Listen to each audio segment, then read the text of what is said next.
Hello.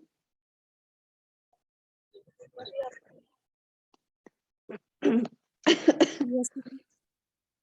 Okay, E section से students, क्योंकि मुझे अभी मैसेज आया है एक स्टूडेंट का, ई को आप ये लिंक नहीं मिला। ई से है कोई स्टूडेंट? Yes, ma'am. अच्छे, बाकियों को क्यों नहीं मिला? आपको रात को मिला था?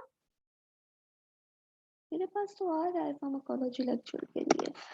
Okay, done. आप प्लीज अपने ग्रुप में लिंक शेयर कर लें। ओके मैम, मैं कर देती हूँ।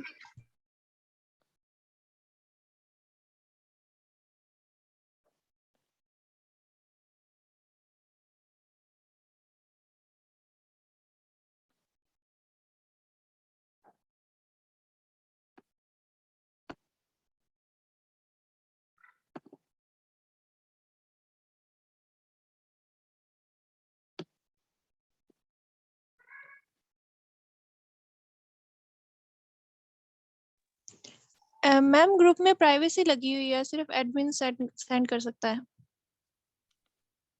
ओके,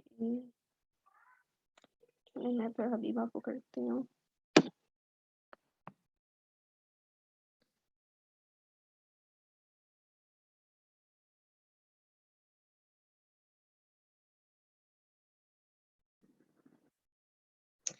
अच्छा, कल मुझे एक स्टूडेंट की ईमेल आई थी, आई डोंट रिमेम्बर उसका नाम, लेकिन ENS में कुछ समझना था। वो कौन सा स्टूडेंट था? आप लोगों में से किसकी ईमेल थी बेटा? रावीन, रावीन आप हो? रावीन किस सेक्शन से है? और इसने सेक्शन भी नहीं लिखा हुआ। एड्रेनर्जिक एंटागोनिस्ट का इनको दोबारा से कुछ समझना था। रावीन किस सेक्शन की है? Ma'am section E.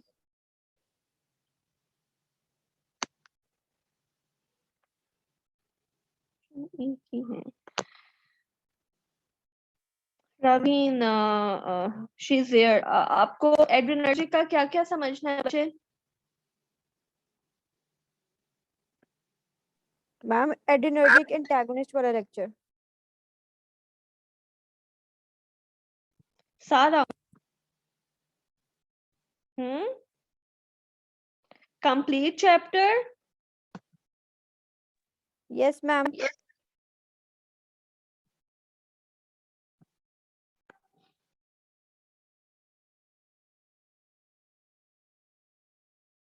ओके, एक सेकंड, मेरे बहुत कुछ खुला हुआ है।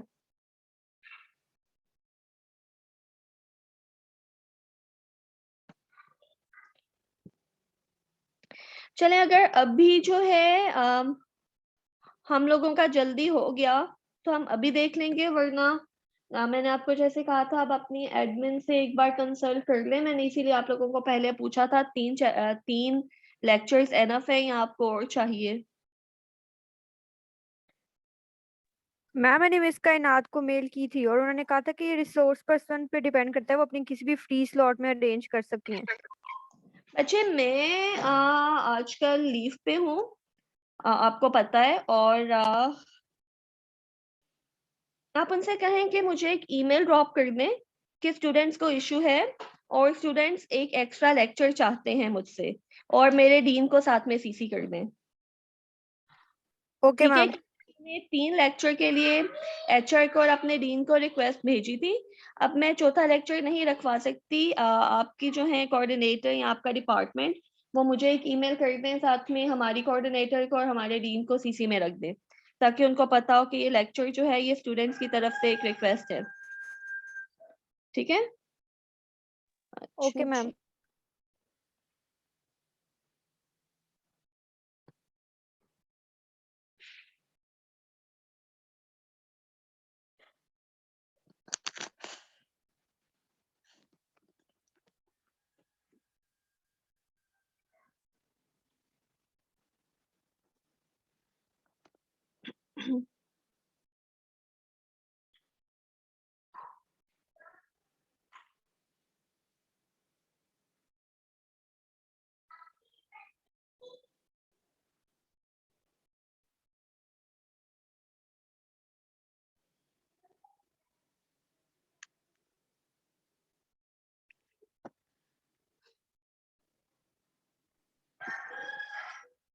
अच्छा जी, अच्छा आप लोगों को इस तरह से लेक्चर समझ में आ रहा है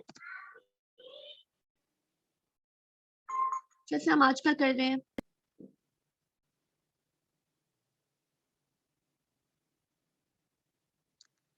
Yes, ma'am.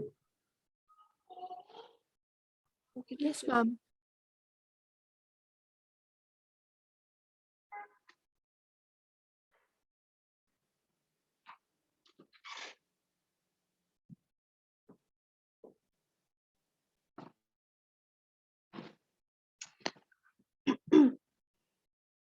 अच्छा जी, पेन एंड इन्फ्लेमेशन का हम आज बाकी जो रिमेनिंग पार्ट्स है वो देखेंगे।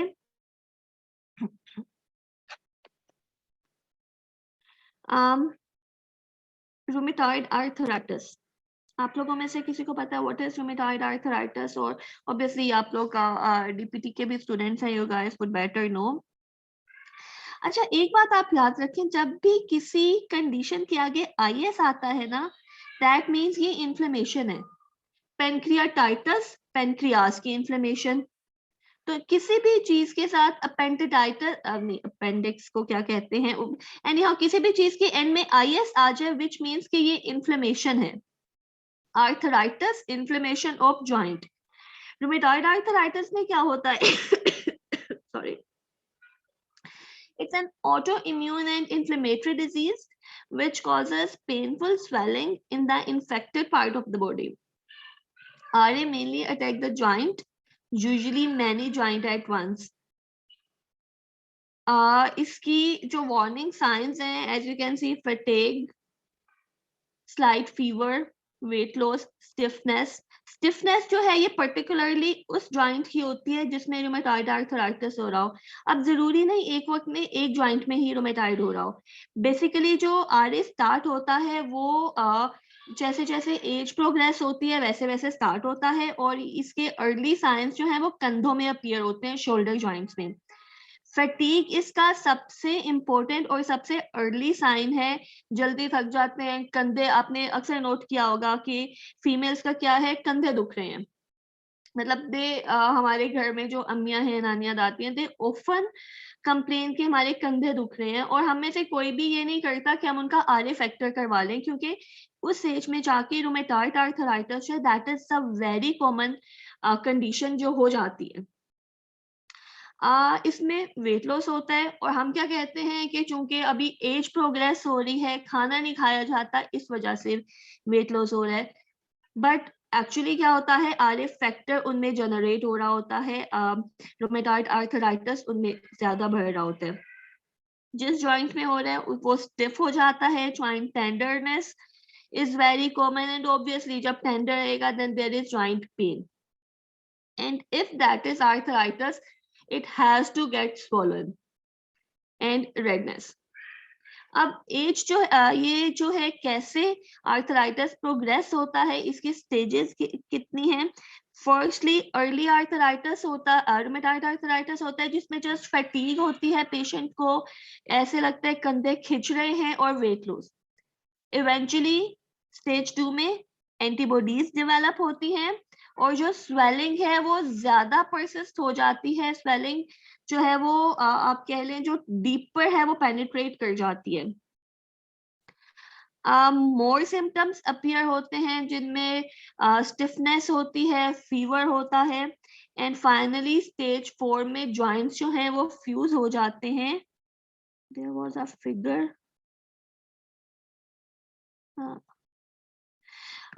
फाइनली जो फेज 4 है या स्टेज 4 है उसमें जॉइंट्स जो हैं वो फ्यूज हो जाते हैं, और फ्यूजन के बाद क्या होता है, जॉइंट मोबिलिटी बिल्कुल खत्म हो जाती है। सो आप लोगों के लिए रूमेटॉइड आर्थराइटिस रखने का पॉइंट ही ये था कि आप बीपीटी के स्टूडेंट हो, और आप लोगों के लिए जो सबसे ज्यादा पॉइंट ऑफ कंसर्न होता है वो आर्थराइटिस ही होता है। जितने भी पेशेंट्स आपके पास आते हैं उनमें मेजोरिटी जो है वो आर्थराइटिस की होती है। दे डोंट एक्चुअली नो कि उनको मसला क्या हो रहा है,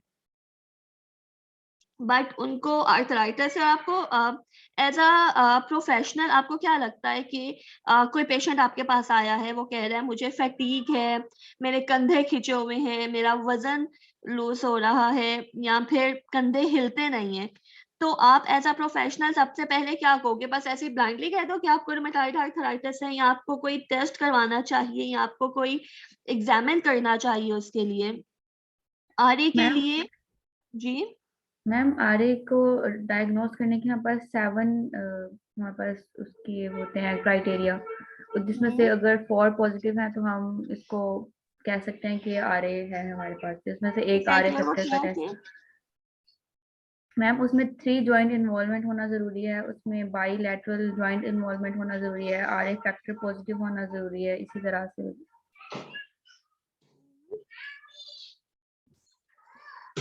अच्छा, इनमें अगर सबसे इंपॉर्टेंट इज आरए फैक्टर, अगर आरए फैक्टर हाई है then it means for sure उसको रूमेटॉइड आर्थराइटिस ही है।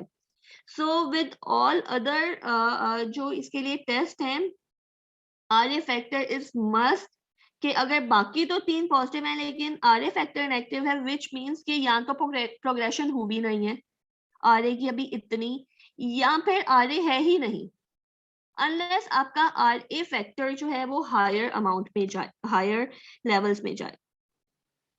अच्छा जी, इसके लिए जो हम बाबा एक सेकंड बच्चे, अमन बेटा इसको बाहर लेके जाए और दरवाजा बंद कर दो। I am taking lecture, go out. ये बच्चे मुझे कहीं लेक्चर नहीं लेने देंगे। Traditional disease modifying anti rheumatoid drugs.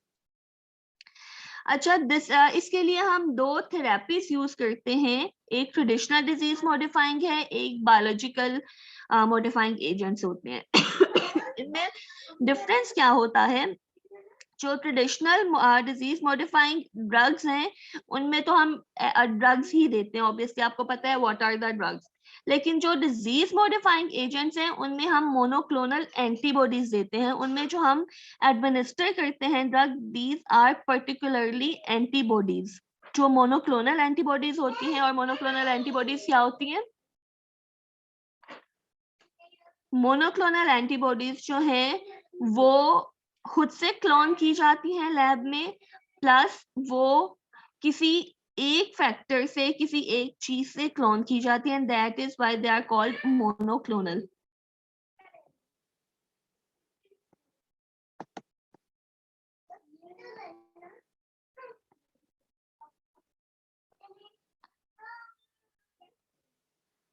बच्चे मुझे 2 मिनट दें।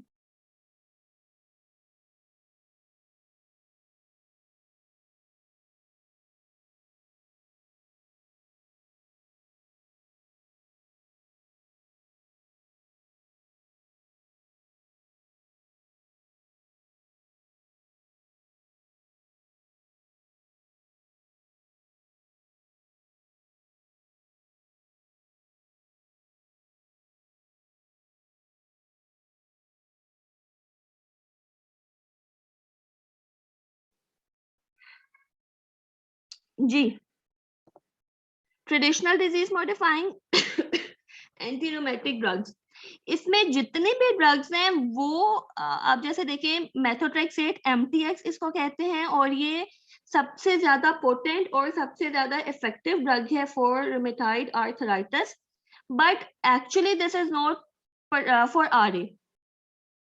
ठीक है, ये जो है एंटी ट्यूमर है। हाइड्रोक्सी क्लोरोक्वीन जो है ये एंटी मलेरियल एक्चुअली ड्रग है। तो इस तरह से आप जितने देखें, सल्फासालाजीन जो है ये बर्न के अगेंस्ट यूज होती है, बट इन सब मेडिसिन का रूमेटॉइड आर्थराइटिस पे भी इफेक्ट है। So they are used against rheumatoid arthritis but they are not originally for RA. आप लोगों को समझ आ रही है इस बात की? Yes ma'am. इसके लिए जो एक टर्म एक का यूज होता है, this is DMARD, disease modifying anti rheumatic drugs. Okay, DMARDs are used in the treatment of RA and have been shown to slow the course of disease. Okay, now see, this slows the course of disease. They don't actually treat it because इनका अपना जो है, these are for something else, but they have even good efficacy against rheumatic diseases. So that is why they are used, but they just slow down the course of disease. They induce remission. किस चीज की remission? Obviously joint की. They prevent further destruction of the joint. जब joint fuse हो रहा है उससे पहले we have to give it before end stage, क्योंकि फुयन के बाद जो है इनकी एफिकेसी इतनी अच्छी नहीं रहती है. Following diagnosis of RA, these agents should be started as soon as possible. वही बात आ गई कि we have to give it before the progression of the disease, before जो last stage है वो आए, because after फुयन there is no point कि ये वाली ड्रग जो है ये इफेक्ट हो. Sorry. Monotherapy may be initiated with any of the traditional DMARDs, although methotrexate, जिसे MTX भी कहा जाता है, is generally preferred for patient with. अच्छा, एक और इम्पोर्टेंट बात, इसमें मोनोथेरेपी भी की जाती है. मोनोथेरेपी होता है जस्ट वन ड्रग दी जाती है, और इसमें कंबाइन थेरेपी भी दी जाती है. कंबाइन थेरेपी में क्या होता है कि एक DMARD दे दी जिसमें disease modifying anti rheumatic drug है, एक इन्फ्लेमेशन के. अब देखिए इसमें सबसे इंपॉर्टेंट पॉइंट क्या होता है, रूमेटॉइड आर्थराइटिस में जॉइंट इन्फ्लेम हुआ होता है. ठीक है, हम जब इन्फ्लेमेशन को कम करते हैं तो जॉइंट की मोबिलिटी ज्यादा अच्छी हो जाती है. जब जॉइंट की मोबिलिटी अच्छी होगी तो पेन भी कम हो जाएगी. तो जितनी भी इन्फ्लेमेटरी डिजीजेस है ना, चाहे वो जॉइंट की इन्फ्लेमेशन है, चाहे वो गले की इन्फ्लेमेशन है, चाहे वो स्किन की इन्फ्लेमेशन है, चाहे वो किसी भी पार्ट की इन्फ्लेमेशन है, हमें इन्फ्लेमेशन को भी कम करना होता है.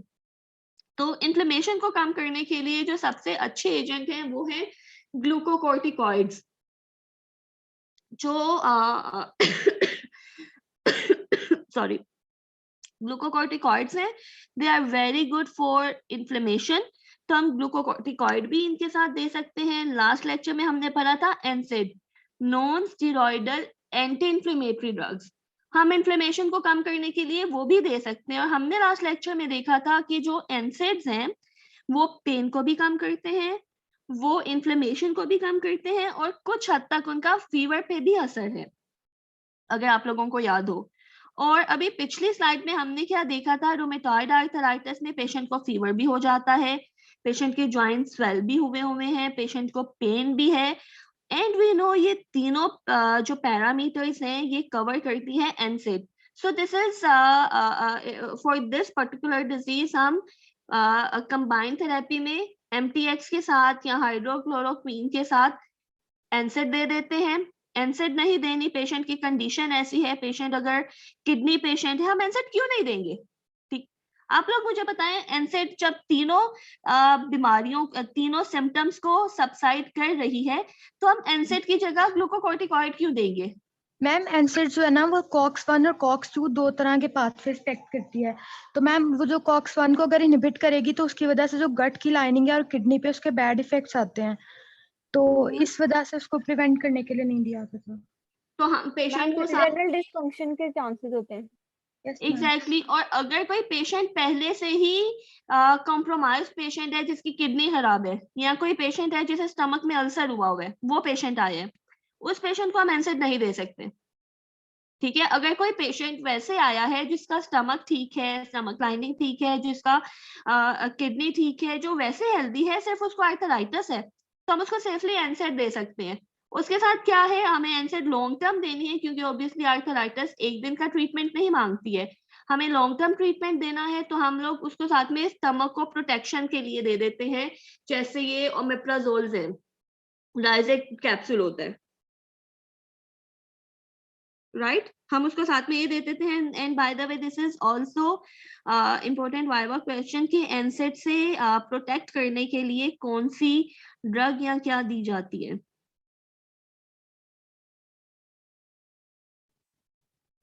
राइट ये आप लोग नोट कर सकते हैं। ओमेप्राजोल देते हैं जिसमें ब्रांड है राइजिक। तो अगर कोई पेशेंट वो है जिसमें जिसकी किडनी ठीक नहीं है तो हम उनको ग्लूकोकॉर्टिकॉइड दे देंगे। राइट और अगर कोई कॉम्प्रोमाइज्ड पेशेंट नहीं है, जो हेल्दी पेशेंट है, उसको हम एनसेड दे देंगे। जी methotrexate MTX it's a folic जी अगर हम ग्लूकोकॉर्टिकॉइड्स दे सकते हैं तो फिर हम एनसेड्स देंगे क्यों? हेल्दी पेशेंट भी है अगर पेशेंट हेल्दी है हम उसको ग्लूकोकॉर्टिकॉइड पर इसलिए नहीं देंगे क्योंकि उसको छुड़वाने के लिए हमें टैपर करना पड़ता है ग्लूकोकॉर्टिकॉइड्स को। ठीक है हम ये नहीं कि हम कॉर्टिकॉइड्स को वैसे ही छुड़वा दें। हमें जब कॉर्टिकॉइड देने हैं तब भी हमें स्टार्ट में 1 टैबलेट देनी है थ्राइस अ डे, फिर हम ग्रेजुअली उसको इंक्रीज करेंगे उसकी डोज जब तक कि हमें डिजायर्ड ना है। एट टाइम्स हम 5 टैबलेट इकट्ठी भी देते हैं पेशेंट को फॉर 3 टाइम्स। और जब हमें छुड़वाना है तब भी हमें टैपर करनी पड़ती है। ग्लूकोकॉर्टिकॉइड को हैंडल करना थोड़ा आसान नहीं है, इसलिए हम लोग जो है एनसेड उन पेशेंट्स में देते हैं। ठीक है मैम थैंक यू। अच्छा जी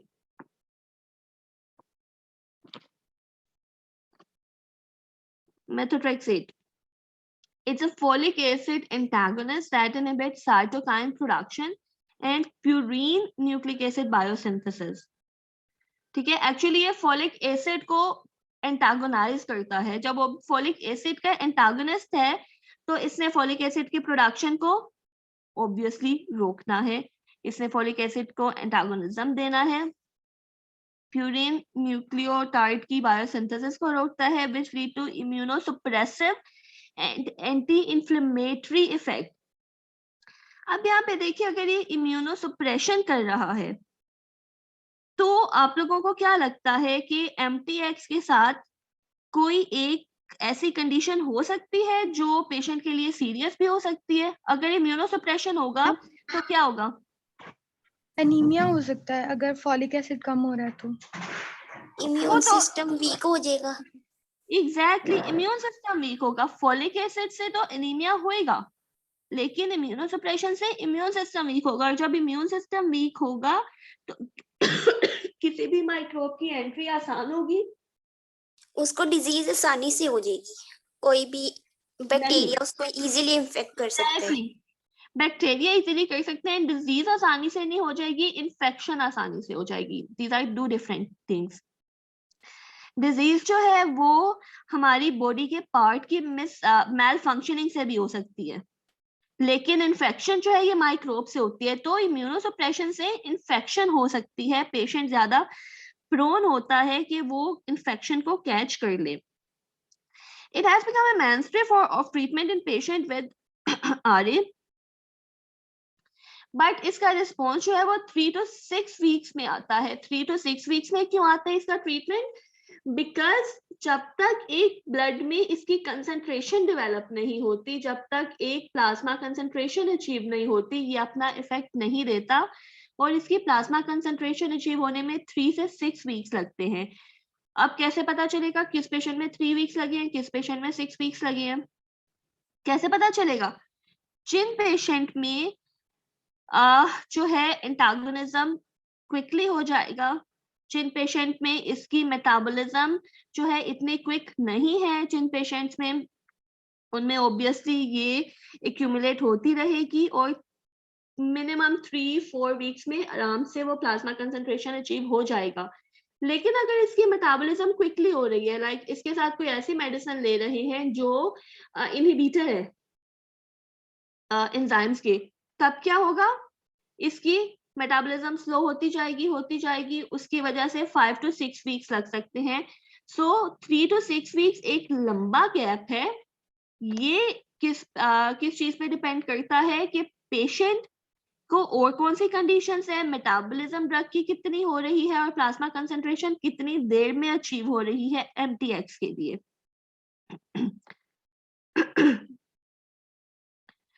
Okay, other traditional DMARDs, TNF inhibitor or non-TNF biologic agent can be added to MTX if there is inadequate response to monotherapy. TNF होता है ट्यूमर नेक्रोसिस फैक्टर और नॉन TNF होता है non tumour necrosis factor.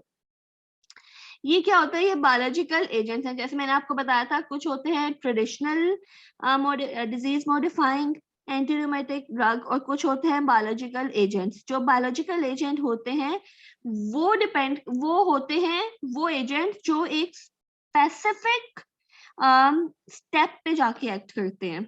जो traditional होते हैं वो पूरे इम्यून सिस्टम पे एक्ट करते हैं, इसलिए ये इम्यूनोसप्रेसेंट होते हैं।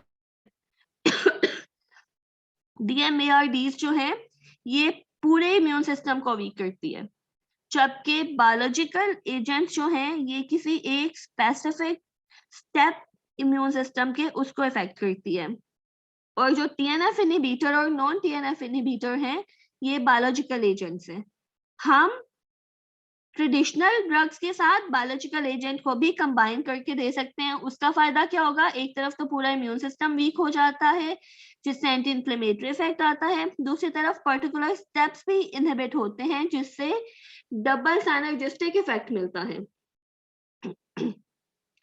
Doses of MTX required for RA treatment are much lower than those needed in cancer therapy and are generally administered once weekly.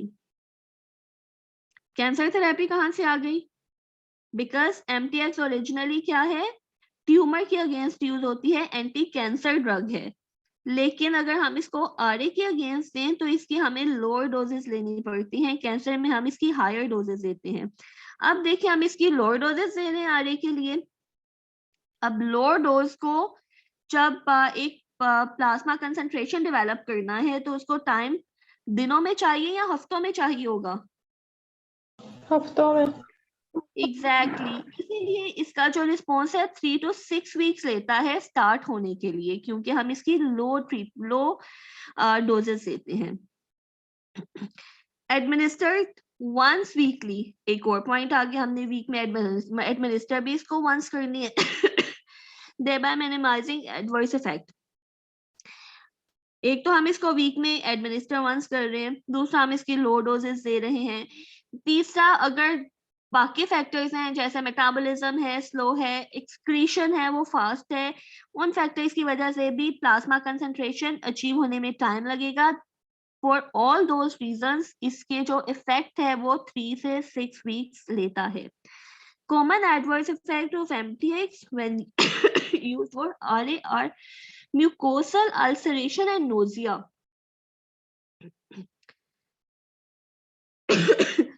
अच्छा, एक बात आप याद रखें, ये जो यूजुअली मेडिसिन है ना, जो टैबलेट्स हैं, पर्टिकुलरली टैबलेट्स या कैप्सूल्स जिन्होंने हमारे स्टमक में जाना है, उनमें से मोस्टली नोजिया करती ही करती हैं, सिवाय उनके जो वॉमिटिंग के अगेंस्ट यूज होती है। नोजिया होता है वॉमिटिंग की फील, ठीक है, वॉमिट नहीं होती, एंटी पेरिस्टाल्टिक मूवमेंट नहीं होती, बट वन फील्स के उसको वॉमिट हो रही है। सो जितने भी ड्रग्स हैं दे कॉज नोजिया।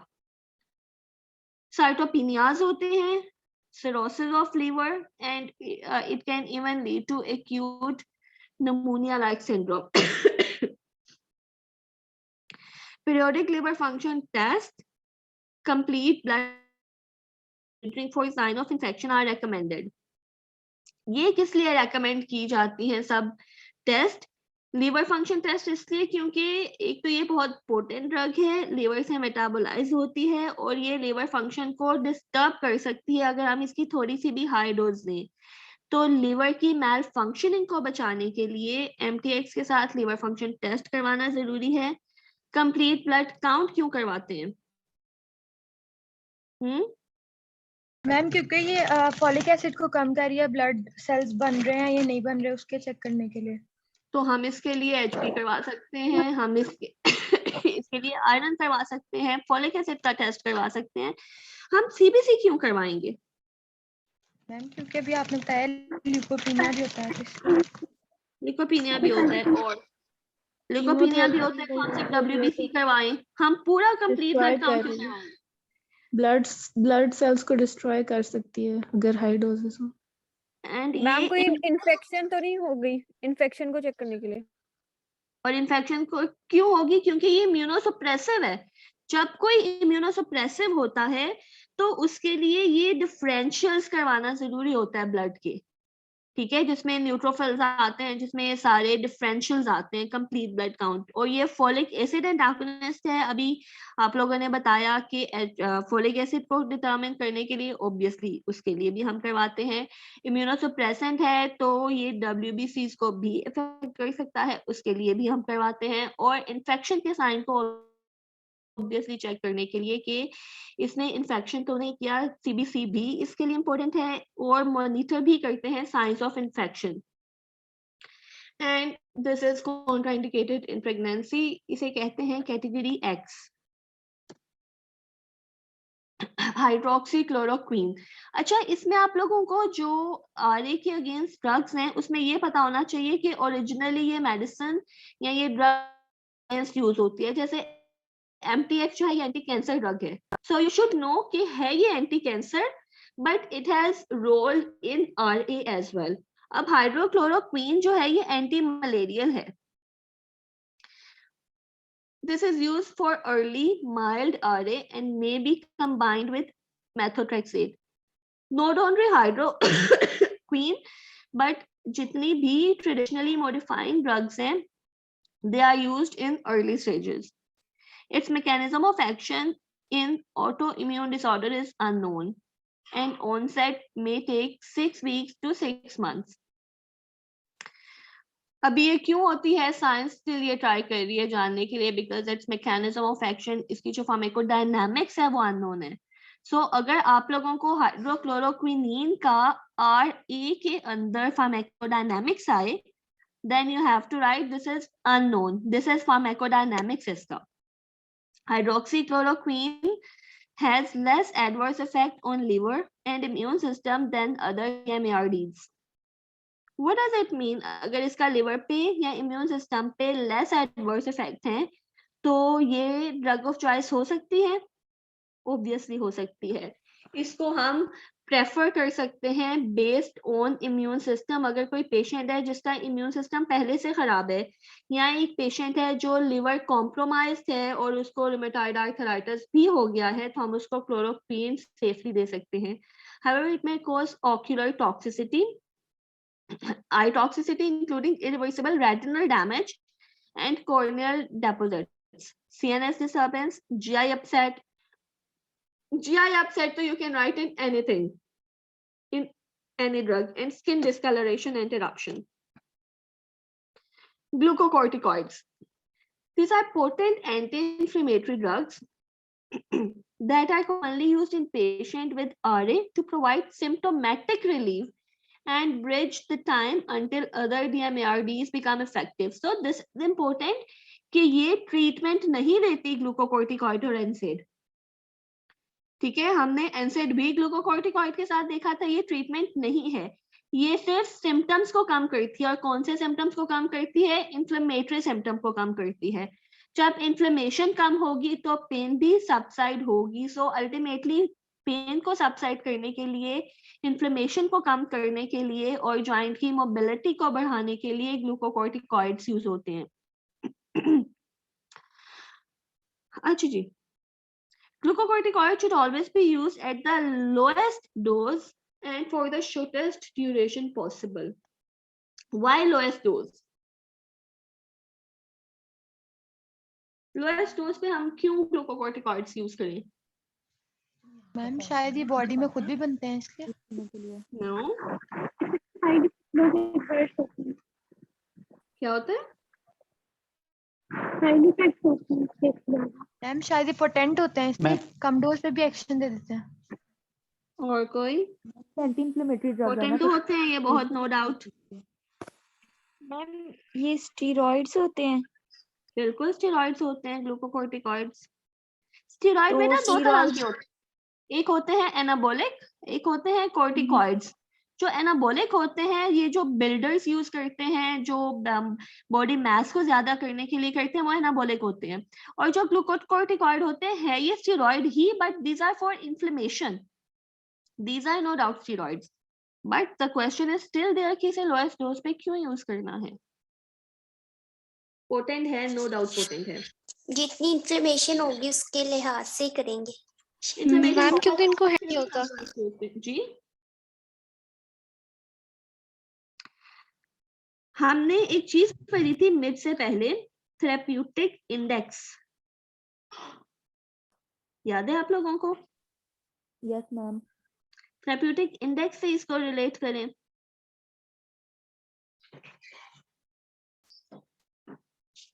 इसको बेटा थेरेप्यूटिक इंडेक्स से रिलेट करें और फिर थेरेप्यूटिक विंडो कम है मैम इसकी। एग्जैक्टली इसकी थेरेप्यूटिक विंडो कम है। को मैं अभी क्लास ले रही, मैं अभी नहीं कर सकती। इसकी थेरेप्यूटिक विंडो जो है वो नैरो होती है, और आपको एक रूम में ना है। थेरेप्यूटिक इंडेक्स जब नैरो होती है इट मींस कि हम थोड़ी सी भी ज्यादा डोज जब देंगे तो वो टॉक्सिसिटी की तरफ चली जाएगी, और इसकी टॉक्सिसिटीज जो है स्टेरॉइड की टॉक्सिसिटीज वो बहुत ज्यादा होती हैं, और अक्सर जो है ये उस कंडीशन का वर्सन कर देती है जिसके लिए ये यूज होती है। दैट इज व्हाई मैंने आपको स्टार्ट में बताया था कि ग्लूकोकोर्टिकॉइड इतना प्रेफर नहीं है जितना एनसेड है, बिकॉज एक तो हमें इसे देने के लिए डोज टेपर करनी पड़ती है, पहले थोड़ी दो, फिर थोड़ी ज्यादा दो, फिर थोड़ी ज्यादा दो। एट टाइम्स हम 5 टैबलेट या कट्ठीज की देते हैं, बट ग्रेजुअली हम बिल्डअप करते हैं। और जब हमें इसको छुड़वाना है तब भी अगर एक पेशेंट 5 टैबलेट इकट्ठी ले रहा है, 5 मॉर्निंग में, 5 आफ्टरनून में, 5 नाइट में, तो हम पहले उसकी 3 करेंगे टैबलेट, फिर हम 2 करेंगे। लाइक पहले हम एक वीक उसको 3 टैबलेट देंगे, फिर हम 3 दिन उसको 2 टैबलेट देंगे, फिर हम 3 दिन उसको 1 टैबलेट देंगे, तीनों वक्त में, फिर हम उसको 3 दिन हाफ टैबलेट देंगे, फिर खत्म करवाएंगे, टैपर करेंगे डोज। अगर हम डोज टैपर नहीं करेंगे तो जिस भी कंडीशन के लिए ग्लूकोकोर्टिकॉइड दे रहे होते हैं वो कंडीशन वर्सन हो जाती है, इसे कहते हैं इसका विड्रॉल इफेक्ट। ग्लूकोकोर्टिकॉइड के विड्रॉल इफेक्ट की वजह से इसकी एक तो डोज टैपर करनी पड़ती है, दैट इज व्हाई ये प्रेफर नहीं है। ये इसका थेरेप्यूटिक इंडेक्स नैरो है, तो इसकी डोज इज वेरी इंपॉर्टेंट कि हमने एडजस्ट कैसे करनी है, और हमें इसको शॉर्टेस्ट पॉसिबल ड्यूरेशन के लिए देना है ताकि इसके जितने एडवर्स इफेक्ट हैं वो मिनिमम हुए, ताकि हम जब इसको विड्रॉ करें तो इसके विड्रॉल इफेक्ट्स भी ना हुए। Clear? Next is biologic disease modifying anti rheumatic drugs. अब ये जितनी हैं these are monoclonal antibodies. Actually RA में क्या होता है, interleukin 1, IL-1 and TNF alpha. TNF is tumour necrosis factor. ये दोनों जो हैं IL, इंटरलूकिन और TNF, आप लोगों को आइडिया है ये क्या होते हैं? क्लास आप लोगों को मीडिएटर्स हैं। मतलब आप लोगों को इसका पता है, we don't need to dig out कि इंटरलूकिन और TNF क्या। Okay, that's good. सो ये जो दोनों फैक्टर्स हैं ये सिक्रीट होते हैं साइनोवियल मैक्रोफेजेस से। अब जब ये इंटरलूकिन 1 और TNF सिक्रीट होते हैं तो ये सेल्स को स्टिमुलेट करते हैं कोलेजन सिक्रीट करने के लिए। जब कोलेजन सिक्रीट होता है तो ये डिग्रेड करता है हमारे बोन को, बोन की रिजॉर्प्शन को ज्यादा करता है, और उसकी प्रोटियोग्लाइकन को इनहिबिट करता है। जब प्रोटियोग्लाइकन इनहिबिट होगी, आपको पता है प्रोटियोग्लाइकन जो है बोन स्ट्रेंथनिंग करती है, बोन रिजॉर्प्शन हो रही है यानी बोन अंदर से घुलती जा रही है, obviously in that case to bone जो है वो वीक हो रही है। कार्टिलेज जो है वो भी डिग्रेड हो रहा है, ये भी वीकनिंग करेगा। इन सब चीजों की वजह से जो हमारे ज्वाइंट है, जो बोन है, पहले तो बोन वीक होगी, जब बोन वीक होगी तो उससे एसोसिएटेड ज्वाइंट जो है वो वीक होएगा, जॉइंट में पेन रहने लगेगी, जॉइंट इन्फ्लेमेशन होएगी एंड इवेंचुअली जॉइंट फ्यूज कर जाएगा। Is it clear? सबसे Yes, पहले ma'am. जो साइनोवियल मैक्रोफेज है वो एक्टिवेट होगा। साइनोवियल माइक्रोफेज जो है, सॉरी मैक्रोफेज, वो इंटरलूकिन और टीएनएफ को सिक्रीट करेगा।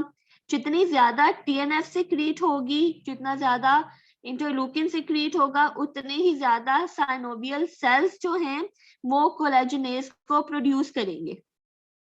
कोलेजनेस जितना प्रोड्यूस होगा उतनी ही बॉन्ड डिस्ट्रक्शन ज्यादा होगी। So this is all about macrophages. अब जब देखें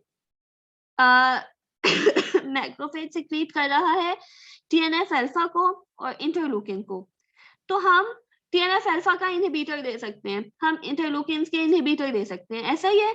या तो हम मैक्रोफेजेस को सिक्रीट होने से रोक दें। अब हम अपनी बॉडी में मैक्रोफेजेस को तो सिक्रीट होने से नहीं रोक सकते ना, क्योंकि मैक्रोफेजेस ने हाल ही आर्थराइटिस नहीं करना। ऐसा ही है, मैक्रोफेजेस जो है उसने इम्यून सिस्टम में भी रोल प्ले करना है, उसने और भी रोल प्ले करना है, तो मैक्रोफेजेस को तो बनने से नहीं रोक सकते। अब मैक्रोफेजेस ने आगे जितने स्टेप्स करने हैं, उसने इंटरलूकिन को सिक्रीट करना है, उसने टीएनएफ को सिक्रीट करना है। हम टीएनएफ का इनहिबिटर दे देते हैं कि टीएनएफ सिक्रीट तो होगा लेकिन वो इनएक्टिवेट हो जाए। अब हम उसको कैसे इनएक्टिवेट कर सकते हैं? इनएक्टिवेशन के दो तरीके हैं। टीएनएफ ने जाके रिसेप्टर से अटैच होना है, तो हम क्या कर सकते हैं? रिसेप्टर को ब्लॉक कर सकते हैं। बिल्कुल रिसेप्टर को ब्लॉक कर सकते हैं, यहाँ पे हम टीएनएफ को इनएक्टिवेट कर सकते हैं। These are the two method जो टीएनएफ रिलेटेड इन्फ्लेमेशन है या टीएनएफ रिलेटेड आर्थराइटिस है उसकी ट्रीटमेंट में होता है। इधर हम रिसेप्टर को ब्लॉक कर दें या हम टीएनएफ को इनएक्टिवेट कर दें। अब टीएनएफ अल्फा के इनहिबिटर्स क्या हैं? सारे मोनोक्लोनल एंटीबॉडीज हैं। इफ यू गाइस रिमेम्बर, हमने देखा था कि जिन चीजों के एंड में लोल आता है वो क्या होते हैं? जिन ड्रग्स के एंड में लोल आता है वो किस क्लास से होते हैं? बीटा ब्लॉकर्स होते हैं। बीटा ब्लॉकर्स होते हैं, राइट। और भी किसी क्लास के इस तरह से पर्टिकुलर था एंटी हाइपरटेंसिव में। और कौन सी क्लास के इस तरह से ड्रग्स के आते हैं इनमें कुछ?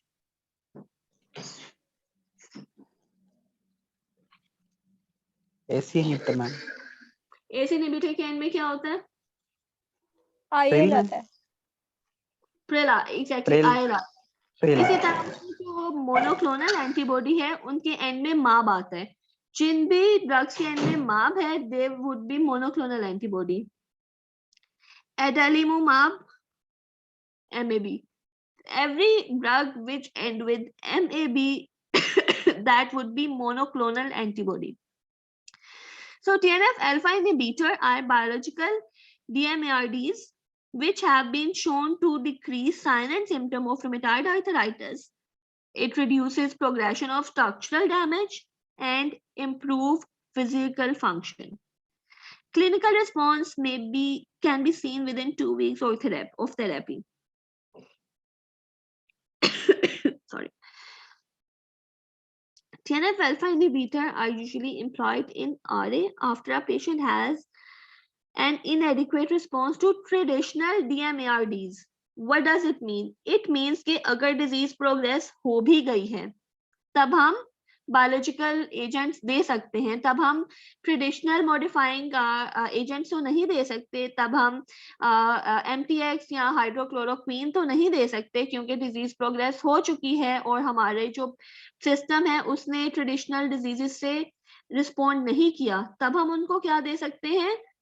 बायोलॉजिकल एजेंट दे सकते हैं क्योंकि विद द प्रोग्रेस ये इफेक्ट करती है। अब ये प्रोग्रेशन के साथ क्यों इफेक्ट करती है? Why? डिजीज तो प्रोग्रेस हो गई, जॉइंट फ्यूज होने वाला है, फिर भी बायोलॉजिकल एजेंट जो है क्या ये इतने ज्यादा पोटेंट है कि ये इफेक्ट कर लेंगे या कोई और रीजन है कि ये प्रोग्रेशन में भी इफेक्ट करते हैं? क्या हो सकता है?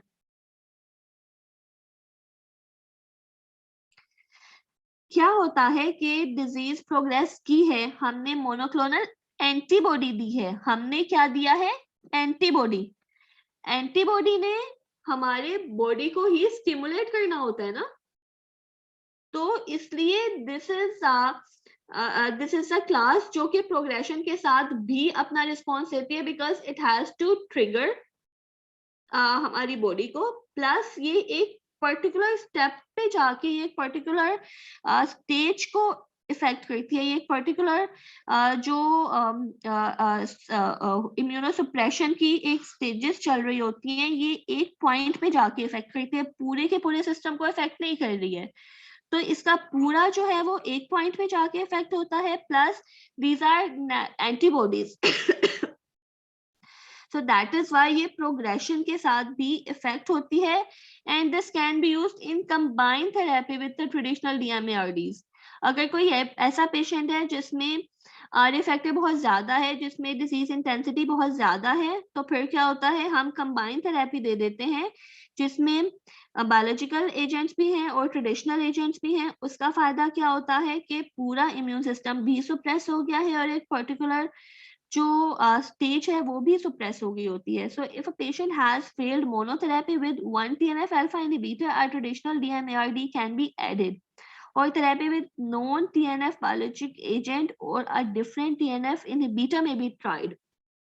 क्यों ऐसा है, अगर क्या है एक TNF इनहिबिटर से नहीं, लाइक आफ्टर 2 weeks TNF ने बिल्कुल भी काम नहीं किया, बिल्कुल भी पेशेंट को नहीं है उससे इफेक्ट, तो हम या तो उसमें एक DMARD ऐड कर लेंगे या हम पूरा का पूरा ग्रुप चेंज कर लेंगे, जैसे हमने हाइपरटेंशन में किया था। या हम किस बेस पे करेंगे, हमें कैसे पता चलेगा कि हमने TNF को चेंज करना है या फिर हमने जो ट्रेडिशनल ड्रग है वो ऐड करनी है, हमें कैसे पता चलेगा। हो सकता है कि TNF ही अब देखिए मैंने आपको क्या बताया था, जो TNF इनहिबिटर है उसे एक पर्टिकुलर स्टेप पे जाके इफेक्ट करना होता है, ऐसा ही है।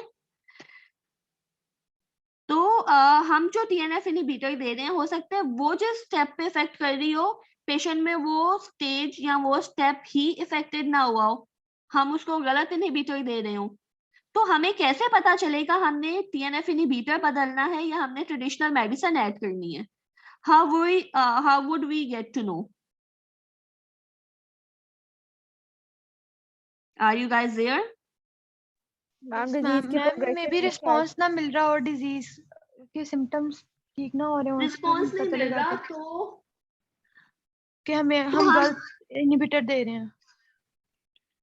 अगर बिल्कुल 0 रिस्पॉन्स है तो हम इनहिबिटर ही गलत दे रहे हैं, लेकिन अगर कुछ % रिस्पॉन्स है तो फिर हम उसको साइनर्जिस्टिक इफेक्ट देंगे, जैसे हमने लास्ट टाइम भी देखा था। साइनर्जी क्या होता है, 1 + 1 = 11।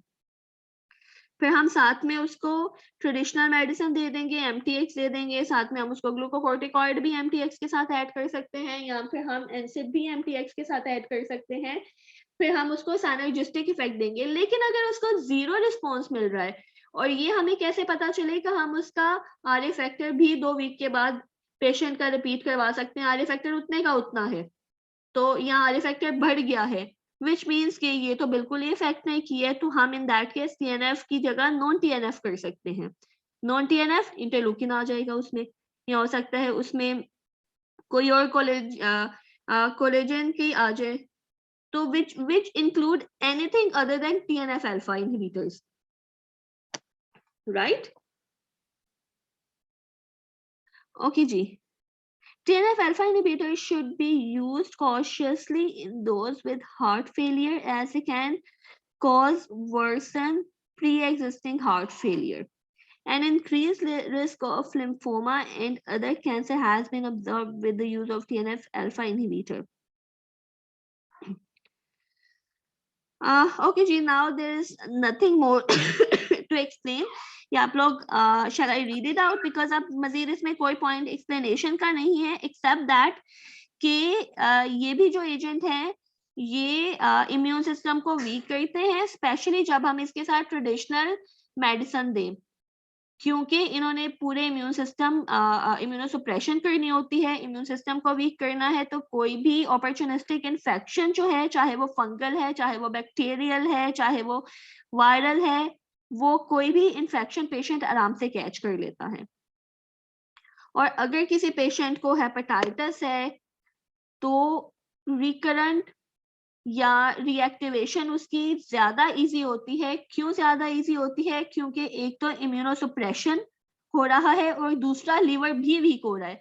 हमें पता है हेपेटाइटिस बी जो है ये लीवर में इंफेक्शन होती है। अब हमारे पास दोनों चीजें अवेलेबल है, लीवर भी वीक हो रहा है प्लस इम्यून सिस्टम भी सुप्रेस हुआ है। तो हेपेटाइटिस बी की रीएक्टिवेशन इज वेरी कॉमन और ये रीएक्टिवेशन जो है ये आराम से हो जाती है। क्लियर? सो डिफरेंस क्या होता है ट्रेडिशनल DMARDs और बायोलॉजिक्स में? Is there any difference? Is there any difference traditional DMARD और बायोलॉजिक्स में? Yes ma'am. Ma'am biologics progression के बाद भी दे सकते हैं ना? हाँ, जो ट्रेडिशनल होते हैं वो अर्ली स्टेज में देते हैं और जो बायोलॉजिक होते हैं ना, मतलब जिस तरह डिजीज प्रोग्रेस करती है तब देते हैं। एग्जैक्टली। और इसके अलावा अगर हम उसके मैकेनिज्म ऑफ एक्शन पे देखें या हम उसके फार्माकोडायनामिक्स पे देखें तो ट्रेडिशनल DMARD जो है ये इंटायर इम्यून सिस्टम पे एक्ट करता है, जबकि बायोलॉजिक्स जो है वो एक स्पेसिफिक स्टेप पे इफेक्ट करती है। एंड बाकी दो पॉइंट्स जो आप लोगों ने बताए हैं they are also valid and again this is a viva question. What is TNF alpha and how does it participate in arthritis? क्या होता है TNF alpha? Tumour necrosis necrotic factor होता है मैम। और ये करता जो क्या है? मैक्रोफेजेस से रिलीज होता है, इन्फ्लेमेशन इंड्यूस कराता है और मैम इसको ऐसे इंड्यूस करवाता है ये बाकी जो इन्फ्लेमेटरी मेडिएटर्स हैं उनको एक्टिवेट कराता है, इंक्रीज करवाता है। फॉर एग्जांपल इंटरलूकिन को इंटरलूकिन 1 and 6 दोनों की करवा सकता है। Both these molecules are involved in the process that destroy cartilage and bone, driving even more inflammation, and it can either lead to the symptom of many autoimmune disease. Again, viva question. अच्छा जी, मैंने सिर्फ 2 monoclonal antibodies add की हैं। इनके अलावा monoclonal antibody के नाम जो पिछली स्लाइड्स में थे आपको वो आने चाहिए। हाँ अच्छा जी, adalimumab. It's a recombinant monoclonal antibody that binds to TNF alpha and interfere with its activity by blocking interaction of TNF alpha with the cell receptor. Right? इसने सेल रिसेप्टर को ब्लॉक करना है और गोलीमुमाब ने TNF अल्फा के साथ bind करना है। जब TNF अल्फा बाइंड हो जाएगा तो भी उसकी इंटरेक्शन रुकेगी। दिस इज लाइक आपने एक चेयर पे बैठना है, या तो आप चेयर को आपको किसी ने चेयर पे बैठने से रोकना है या तो खुद से वो चेयर पे बैठ जाए, तो आप चेयर पे नहीं बैठ सकते हो, यानी कि आपका रिसेप्टर ब्लॉक हो गया है। इसी तरह से एडालीमुमाब जो है वो रिसेप्टर को ब्लॉक कर देगा। लेकिन दूसरा पॉइंट क्या हो सकता है, कोई आपको पकड़ ले जोर से, कोई अगर आपको पकड़ेगा तब भी आप चेयर पे नहीं बैठ सकते। गोलीमुमाब में ये करना होता है, TNF को बाइंड कर लेना होता है। जब वो TNF को पकड़ लेगा, TNF के साथ बाइंड कर लेगा, तब भी ब्लॉक हो जाएगा और TNF की रिसेप्टर सरफेस के साथ अटैचमेंट रुक जाएगी। Clear? So the main difference adalimumab और गोलीमुमाब में क्या है? एडालीमुमाब जो है रिसेप्टर को ब्लॉक करता है, TNF के रिसेप्टर को, और गोलीमुमाब क्या करता है? TNF को ब्लॉक TNF को ही बाइंड कर देता है और रिसेप्टर से बाइंड नहीं कर सकता। सो जितने ये है monoclonal antibody they are administered subcutaneously, और ये इतने पोटेंट होते हैं कि हम डेली नहीं लेते हैं, ये हम आफ्टर एवरी वीक लेते हैं या आफ्टर 2 वीक्स लेते हैं या आफ्टर मंथ लेते हैं। फॉर एग्जांपल एडालीमुमाब जो है ये या तो वीकली लेते हैं या आफ्टर 1 वीक लेते हैं। कैसे पता चलेगा कि हर वीक लेना है या 1 हफ्ते छोड़ के लेना है? ये पता चलेगा पेशेंट की कंडीशन पे। अगर पेशेंट का 4th स्टेज आ चुकी है, अगर फुयन हो चुकी है, तब हम उसको एवरी वीक देंगे। लेकिन अगर प्रोग्रेस हो रही है अभी डिजीज, तो हम उसको अल्टरनेटिव वीक्स पे देंगे। एंड गोलीमुमाब जो है it is administered after 1 month. अच्छा, एक और इसमें पॉइंट है कि हम इसको 1 मंथ के बाद क्यों देते हैं, बिकॉज इसमें जो है इसकी excretion that is not very fast, plus इसने टीएनएफ के साथ जो बाइंडिंग की है वो बाइंडिंग भी इतनी स्ट्रॉन्ग होती है कि वो आसानी से टीएनएफ को नहीं छोड़ती। सो टीएनएफ को रिलीज करने के लिए वापस इट टेक अबाउट 1 मंथ, तो इसलिए इसका ड्यूरेशन जो है 1 मंथ होता है, प्लस इसकी जो एक्सक्रीशन है वो इतनी फास्ट नहीं है, इसकी जो है बायोअवेलेबिलिटी सबक्यूटेनियस दे रहे हैं, so bioavailability is also it should also be very good because it is being given subcutaneously. Adalimumab क्या कर सकता है, headache, nausea, granulocytosis, rash, reaction at injection site and increased risk of infection. Obvious, ये सब आपको पता है क्यों करेगा। एंड एडिलीमुबाब की एक बार एडमिनिस्ट्रेशन दोबारा बता दें वीकली, और आपने भी बताया था ना कि अगर प्रोग्रेस हो रहा होगा तो हम इसको ऑल्टरनेट डेज पे देंगे, और अगर अर्ली स्टेजेस होंगे तो फिर कैसे देंगे? जी, मैंने आपको बच्चों बताया कि अगर 4th स्टेज आ चुकी है, 4th स्टेज में क्या होता है, बोन्स फ्यूज हो गई होती हैं, ठीक है, डिजीज सबसे वर्स्ट स्टेज में एंटर हो गई होती है, उसके बाद इवन जो जॉइंट है वो मूव भी नहीं हो रहा होता। अगर डिजीज 4th स्टेज में या वर्सन हो गई हुई है तो हम हर हफ्ते देंगे उसको, लेकिन अगर डिजीज अभी प्रोग्रेस हो रही है यानी जॉइंट मोबिलिटी है हल्की हल्की, लेकिन फर्स्ट 2 स्टेजेस गुजर गई हुई है, तो फिर क्या है, हम उसको आफ्टर 1 वीक यानी 1 हफ्ते दिया है, अगले हफ्ते नहीं देंगे, फिर 1 हफ्ते देंगे, एक हफ्ता छोड़ के देंगे। इट डिपेंड्स कि पेशेंट की कंडीशन क्या है और पेशेंट की डिजीज का स्टेज कौन सा है, इसलिए। और गोलीमुमाब जो है वो हम पर मंथ देते हैं, उसका रीजन क्या है कि इसने बाइंड करना है टीएनएफ के साथ, ये टीएनएफ को इतनी आसानी से रिलीज नहीं करता। इसकी जब टीएनएफ को इतनी आसानी से नहीं छोड़ेगा तो हमारी बॉडी से एक्सक्रीट इतनी जल्दी नहीं होगा, so it take a lot of time release करने के लिए। इसकी हाफ लाइफ बहुत ज्यादा है, ये हमारी बॉडी में स्टे करता है, जिसकी वजह से हम इसका 1 मंथ ही देंगे। अच्छा, अगर हम इसकी 1 मंथ से पहले डोज दे दें, हम इसकी दूसरे हफ्ते गोलीमुमाब की डोज दे दें, तो फिर क्या होगा, ज्यादा टीएनएफ के साथ वो बाइंड करेगा, फिर क्या हो, इन दैट केस क्या होगा। चलो वर्स्ट कंडीशन भी एक बार देख लेते हैं, व्हाट वुड हैपन। सिटी में सर्कुलेशन में ज्यादा देर के लिए रहेगा, सर्कुलेशन में रहेगा और टीएनएफ के साथ बाइंड करेगा। नो मैम, स्ट्रॉन्गली बाइंड करेगा। मैम टीएनएफ इतने अवेलेबल नहीं होंगे।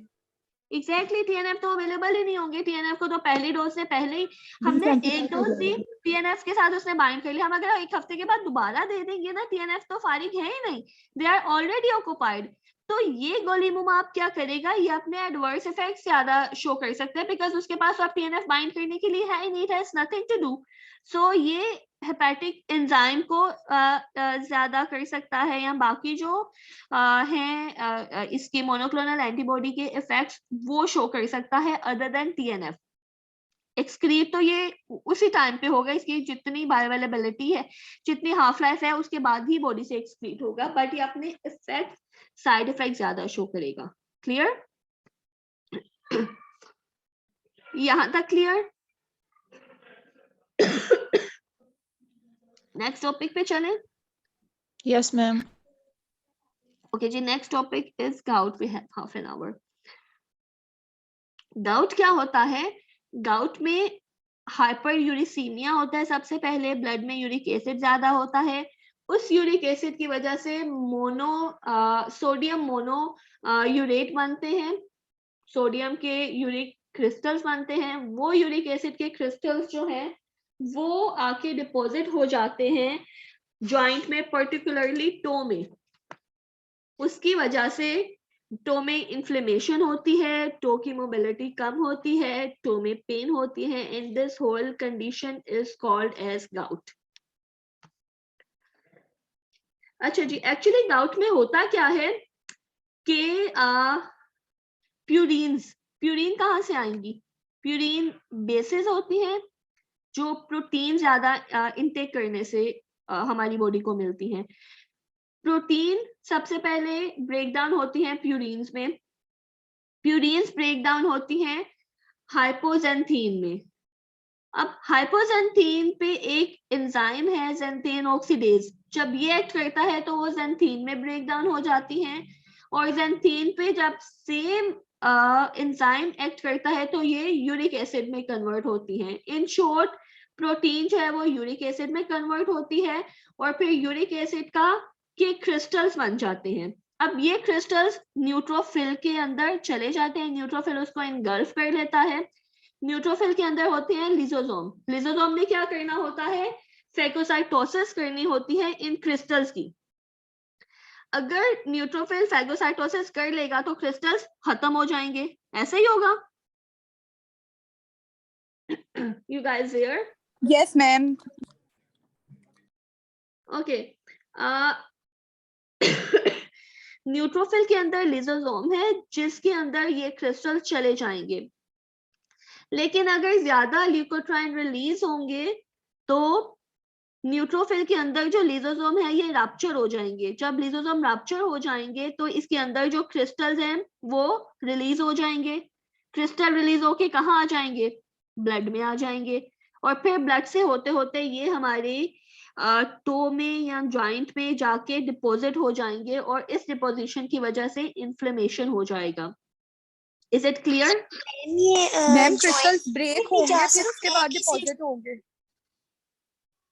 क्रिस्टल्स नहीं, मैं आपको बेटा दो बातें बता रही थी, शायद दोनों बातें मिक्स हो गई। क्रिस्टल फॉर्मेशन तक तो क्लियर है ना? Yes ma'am.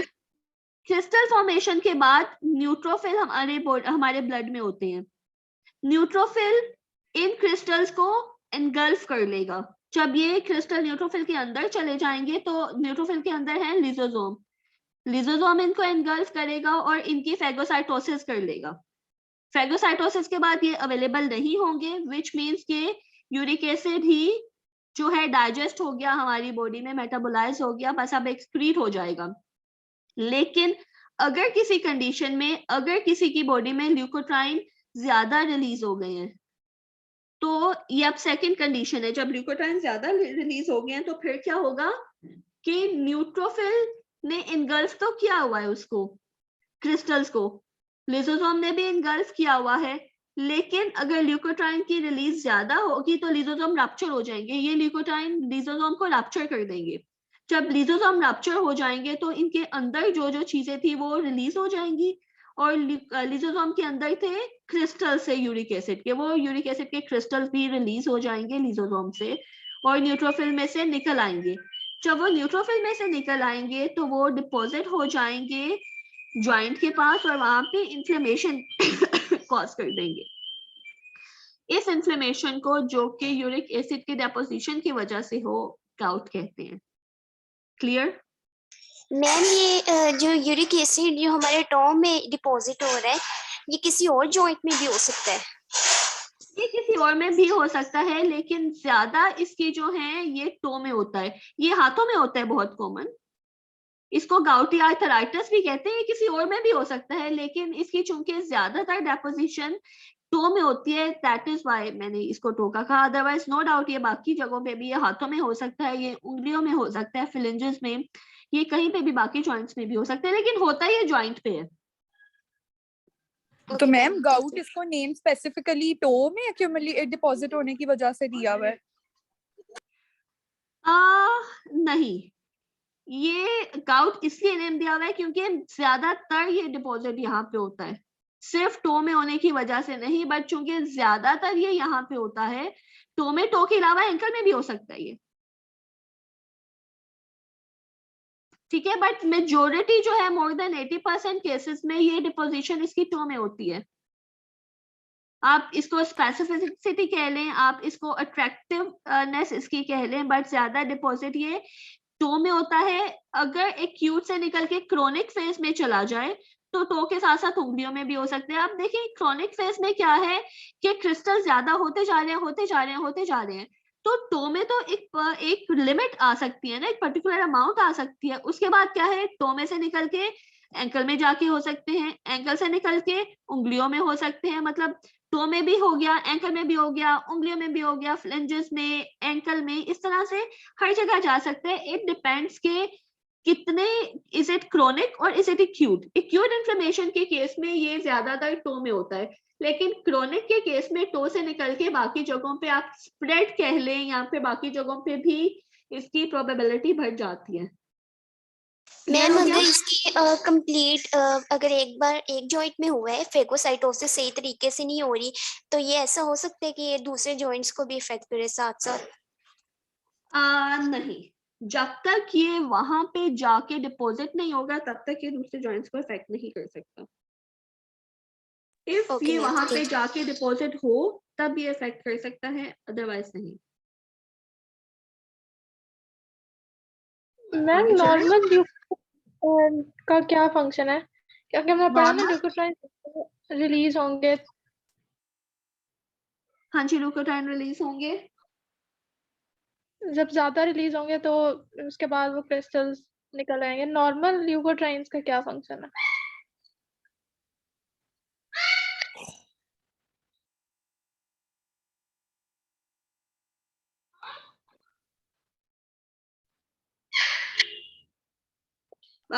बच्चे नॉर्मली ल्यूकोट्राइन जो है, अगर ये एक्सेसिव प्रोडक्शन ना हो इनकी, तो ये जो है म्यूकस भी प्रोड्यूस करते हैं हमारे एयरवे ट्रैक्ट में, ये एयरवे को फ्लूइड भी उसमें प्रोड्यूस करते हैं, और जो है जब कोई एंटीजन अंदर एंटर हो तो ये माइल्ड एलर्जिक रिएक्शंस भी शो करते हैं।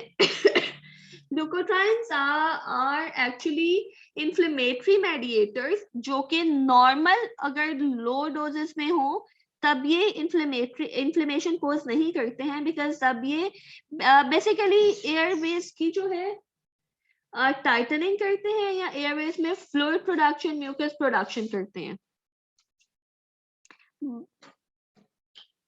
क्लियर? Yes ma'am. आगे चले।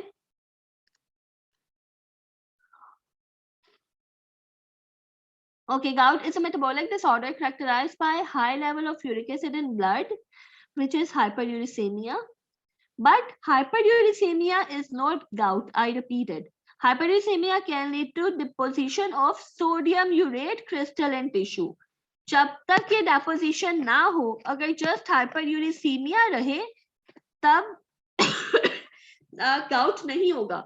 लेकिन अगर hyperuricemia की वजह से सोडियम यूरेट क्रिस्टल्स बन जाएं और वो जाके डिपॉजिट हो जाए in tissue, specially the joint and kidney, that would be gout. The deposition of urate crystal initiate an inflammatory process involving the infiltration of granulocyte that phagocyte the urate crystal. अच्छा, ये सब वही हैं जो अभी हमने बातें की कि न्यूट्रोफिल फैगोसाइटोस कर लेती है उसको, देन लिजोसोम जो है न्यूट्रोफिल में होता है वो फैगोसाइटोसिस करता है, एंड इफ ल्यूकोट्राइन ज्यादा हो, ल्यूकोट्राइन ज्यादा रिलीज हो, तो ये रप्चरिंग कर देता है लिजोसोम की, एंड इवेंचुअली क्रिस्टल निकल आते हैं एंड डिपॉजिट हो जाते हैं। सेम चीज जो है ये हमने डायग्रामेटिक फॉर्म में देखी। इफ यू कैन सी, सबसे पहले प्यूरिन्स हाइपोजेंथीन में कन्वर्ट होएगी, दिस हाइपोजेंथीन ज़ैंथीन में कन्वर्ट होएगी ज़ैंथीन ऑक्सीडेज से, और ज़ैंथीन यूरिक एसिड में।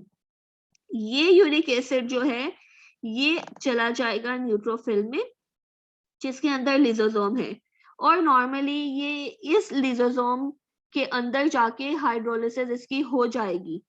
लेकिन अगर ल्यूकोट्राइन ज्यादा है तो हाइड्रोलिसिस नहीं होगी, बल्कि ये जो है लिजोसोम रप्चर हो जाएगा और ये निकल के इन्फ्लेमेशन कॉज करेगा। अगर ये इन्फ्लेमेशन कॉज कर दिया है इसने, अगर यूरिक एसिड का क्रिस्टल फॉर्म हो गया है और उसने एक्यूट इन्फ्लेमेशन कॉज की है, तो हम क्या कर सकते हैं, हम ज़ैंथेन की प्रोडक्शन ही रोक सकते हैं एलोप्यूरिनोल देके या फेपोक्सोस्टैट देके। एलोप्यूरिनोल और फेपोक्सोस्टैट ने इनिशियली या तो ज़ैंथेन की प्रोडक्शन रोक देनी है या यूरिक एसिड की प्रोडक्शन रोक देनी है। अगर यूरिक एसिड की प्रोडक्शन रुक जाएगी तो यूरिक एसिड क्रिस्टल नहीं बनेगा। जब क्रिस्टल नहीं बनेगा तो रप्चरिंग हो या ना हो उससे कोई फर्क नहीं पड़ेगा। लुकोट्राइन ज्यादा है या लुकोट्राइन कम है कोई फर्क नहीं उससे पड़ेगा। बट अच्छा, अगर हमने एलोप्यूरिनोल दी तो फिर क्या होगा? ज़ैंथेन ही बना रहेगा, यूरिक एसिड में कन्वर्ट नहीं होगा, ऐसा ही होगा। Yes ma'am. तो फिर क्या होगा? ज़ैंथेन कहाँ जाएगा? मैम फिर वो एक्यूमुलेट हो जाएगा। सर्कुलेशन में। और फिर सर्कुलेशन में आ गया, अब क्या करेगा? बेटा एक्सक्रीट हो जाएगा, ज़ैंथेन इज इनएक्टिवेटेड। ठीक है, for anything to become functionally active to cause pathogenesis it has to first convert into activated form, but xanthine अगर रहेगा xanthine as such excrete out हो जाएगा हमारी बॉडी से। अच्छा जी, अगर तो बात यूरिक एसिड क्रिस्टल्स फॉर्म हो गए हैं, हम यहाँ पे भी इनहिबिटर दे सकते हैं कोल्चिसिन। कोल्चिसिन ने क्या करना है कि ल्यूकोट्राइन की रिलीज को ही कम कर देना है। जब वो रिलीज कम हो जाएगी तो फिर ऑब्वियसली रप्चरिंग नहीं होगी और एक्यूट इन्फ्लेमेशन नहीं होगी। एक्यूट इन्फ्लेमेशन नहीं होगी तो गाउट नहीं होगा। अच्छा जी, गाउट का ट्रीटमेंट इफ एक्यूट है या क्रोनिक है, दोनों केसेस में डिफरेंट है। दोनों केसेस में कैसे डिफरेंट है? एक तो बात ये कि एक्यूट केस में सिर्फ इन्फ्लेमेशन हुई है, अभी इतनी डेपोजिशन नहीं हुई, तो हम इन्फ्लेमेशन को रोकने के लिए एनसेड दे देते हैं। आपको पता है एनसेड is a good anti inflammatory agent. या हम ग्लूकोकॉर्टिकॉइड दे देंगे, that is also good anti inflammatory agent. In that case हमें क्या करना है? सिर्फ इन्फ्लेमेशन को कम करना है। लेकिन अगर क्रोनिक केस है, अगर डेपोजिशन ज्यादा हुई है, तो हम या तो ये वाला इनहिबिटर देंगे एलोप्यूरिनोल, फेबोक्सिस्टैट, या फिर हम कोल्चिसिन। इनमें से कोई इनहिबिटर हम देंगे in case of chronic inhibition, sorry, in case of chronic gout. Excuse me ma'am. बच्चे क्रोनिक केस में एक्यूट केस वो होता है जिसमें any condition which last for less than 6 month, वो एक्यूट केस होता है। ठीक है, एक्यूट केस एक्यूट में हम अगर हमारे पास पेशेंट आता है गाउट का और उसको जो है वो किडनी का कोई प्रॉब्लम है तो हम ये एनसेड दे सकते हैं फिर भी? नहीं, हम एनसेड नहीं दे सकते किडनी में, बिकॉज एनसेड की डेपोजिशन किडनी में होती है। इन दैट केस हम उसको लो डोजेस ग्लूकोकॉर्टिकॉइड दे सकते हैं, लो डोजेस। ठीक है, yes ma'am. Ma'am acute gout में क्या देंगे? एक्यूट गाउट में हमें सिर्फ इन्फ्लेमेशन कम करनी है और जो गाउट की वजह से पेन है उसको कम करना है। हमें पता है पेन और इन्फ्लेमेशन एनसेड कम करती है, हम या तो एनसेड दे देंगे या इन्फ्लेमेशन कम करने के लिए, जैसे अभी आप लोगों ने पूछा कि किडनी पेशेंट है, अगर कोई किडनी पेशेंट आया है, अगर कोई अल्सर का पेशेंट आया है, तो हम उसको ग्लूकोकॉर्टिकॉइड दे देंगे लो डोजेस में, डोज एडजस्टमेंट करके। लेकिन अगर कोई क्रोनिक गाउट का पेशेंट आया है तो हम उसको या तो एलोप्यूरिनोल देंगे या हम उसको फेबोक्सिस्टैट देंगे या फिर हम उसको कोल्चिसिन देंगे। हम उसको उस पूरे जो कैस्केड है उसका कोई भी इनहिबिटर दे देंगे जिसने जो है क्रोनिक ट्रीट करना है। अब देखिए what is the difference between acute and chronic. हम ऐसा क्यों करेंगे? आप लोगों में से किसी ने ये तो पूछा नहीं कि एक्यूट गाउट के केस में एनसेड दे रहे हैं, एनसेड ने तो सिर्फ पेन को कम करना है, एनसेड ने जो है यूरिक एसिड के क्रिस्टल को तो कुछ किया ही नहीं है। क्योंकि मैम ज़ैंथेन के बाद वो तो मतलब बन जाएगा ना यूरिक एसिड। मैं आपसे ये पूछने लगी थी अभी, तो मतलब यूरिक एसिड तो एक्यूट में भी तो बन रहा है ना, तो हम उसमें क्यों नहीं ज़ैंथेन के इनहिबिटर्स दे सकते? आज क्यों नहीं देंगे? मैं भी यही पूछ रही हूँ कि क्यों नहीं देंगे। वो बेटा इसलिए नहीं देंगे क्योंकि एक्यूट गाउट है, पेशेंट को पहले पता चल गया कि अच्छा मुझे यहाँ पे ये कंडीशंस हो रही हैं। पेशेंट अपनी प्रोटीन की जब इनटेक रोक लेगा तो मजीद प्यूरीन नहीं बनेगी, मजीद प्यूरीन नहीं बनेगी तो ज़ैंथीन नहीं बनेगा, ज़ैंथीन नहीं बनेगा तो यूरिक एसिड नहीं बनेगा, और यूरिक एसिड नहीं बनेगा तो यूरिक एसिड के क्रिस्टल्स कहाँ से आएंगे? अगर पेशेंट अपनी एक्यूट, उसको एक अटैक हुआ, पेशेंट को पता चल गया या उसने हाइपरयूरिसीमिया का टेस्ट करवाया, उसने इमीडिएटली अपनी प्रोटीन इंटेक रोक ली, तो मजीद उसकी फॉर्मेशन नहीं होगी क्रिस्टल्स की। इन दैट केस हमें सिर्फ इन्फ्लेमेशन को कम करना है, हमें सिर्फ उस पेन को कम करना है। लेकिन क्रोनिक के केस में क्या है, डेवलप हो गई है, क्रिस्टल्स बन गए हैं और पेशेंट को नहीं पता, वो लेता जा रहा है, वो बस ये कह रहा है कि मेरी उंगलियां टेढ़ी हो रही हैं, मेरी उंगलियां स्वेल हो रही हैं, मेरा पाँव नहीं जमीन पे रखा जा रहा। सो इन दैट केस पेशेंट का प्रोटीन इंटेक भी है, पेशेंट को काफी अरसे से, उसको साल 1.5 साल से गाउट है जो उसको नहीं पता था। इन दैट केस हम उसको इस कैस्केड का कोई भी इनहिबिटर देंगे जिसने प्रोटीन, एक्चुअली ये जो पूरा कैस्केड है ना, ये प्रोटीन की मेटाबॉलिज्म है,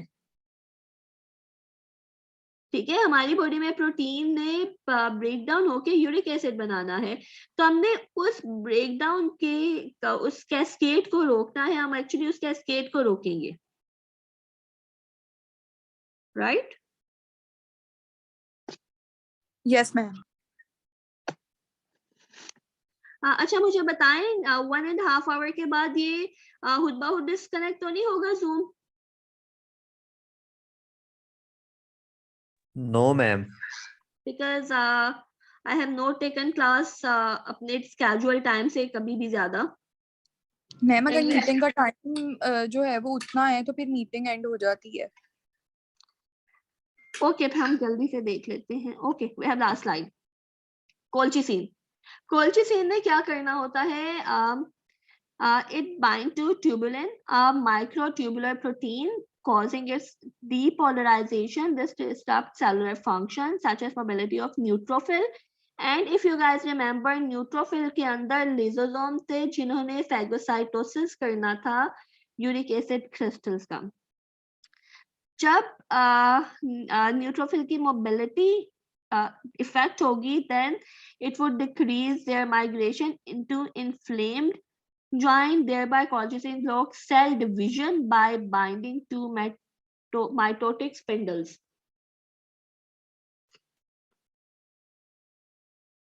ठीक हो गया?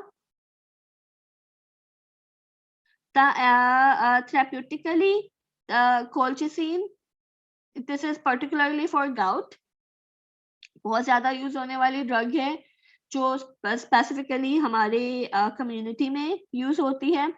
Usually elevate the pain of acute gout within 12 hours.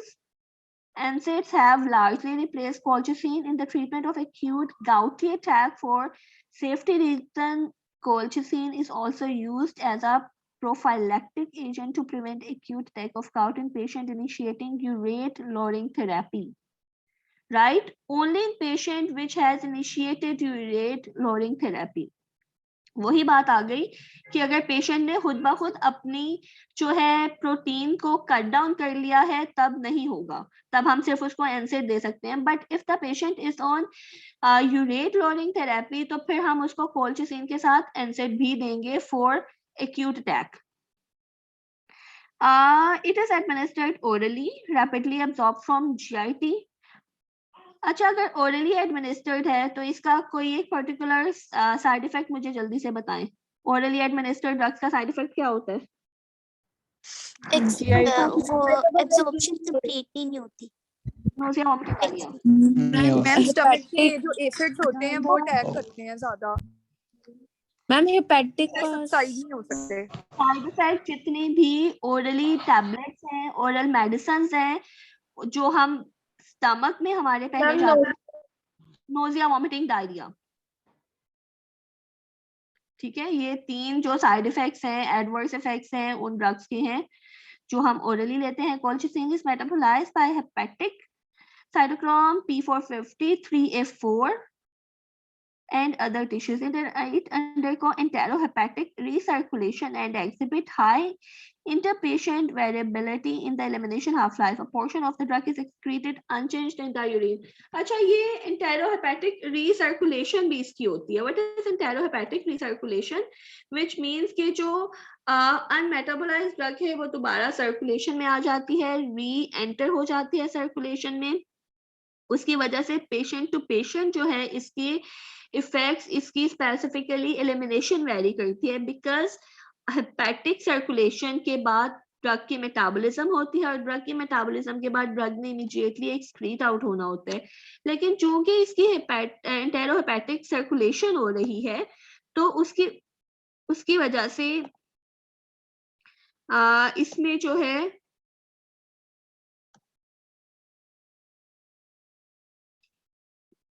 ये एंटेरोहेपेटिक सर्कुलेशन की वजह से इसकी excretion patient to patient vary करती है. अगर किसी पेशेंट में रिसर्कुलेशन ज्यादा हुई है तो उसमें एक्सक्रीशन कम होगी. ऑब्वियसली वो रिसर्कुलेट होके वापस ब्लड में आ गया, अभी उसकी पूरी मेटाबॉलिज्म नहीं हुई. अगर किसी की रिसर्कुलेशन कम हुई है एंटेरोहेपेटिक, उसका मतलब है कि इसकी मेटाबॉलिज्म ज्यादा हुई है तो उसकी एक्सक्रीशन उतनी ही ज्यादा होगी. तो ये पेशेंट टू पेशेंट वेरी करता है इसकी pharmacokinetics. Adverse effect nausea, vomiting, diarrhoea तो ऑब्वियसली है ही. क्रोनिक एडमिनिस्ट्रेशन में lead to myopathy, neutropenia, aplastic anaemia, alopecia, like that. Should not be used in pregnancy and should be used with caution in patient with hepatic, renal, and cardiovascular diseases. Dosage administered are required in patient taking cytochrome 3,4A inhibitors. Obviously अगर कोई inhibitor ले रहा है उन enzymes का जिनसे colchicine ने metabolize होना है. अब enzymes inhibit हो गए हैं तो इसका मतलब है colchicine metabolize नहीं होगी. जब colchicine metabolize नहीं होगी तो हमारी बॉडी में ज्यादा रहेगी, तो उसका इफेक्ट ज्यादा होगा. इन दैट केस हमें अगर ट्वाइस अ डे हम ले रहे हैं तो हमें वंस अ डे लेने की जरूरत है, या हम उसकी हाफ डोज लेंगे सो दैट जो एडवर्स इफेक्ट हैं वो इसके ना आए. एक तो उसके हेपेटिक एंजाइम्स इनहिबिट हुए हैं, दूसरा हमें पता है ये एंटेरोहेपेटिक रीसर्कुलेशन भी करता है. So because of all these reasons इसकी डोज जो है adjustment is very important. Is it clear? Yes ma'am. यहाँ तक कोई क्वेश्चन?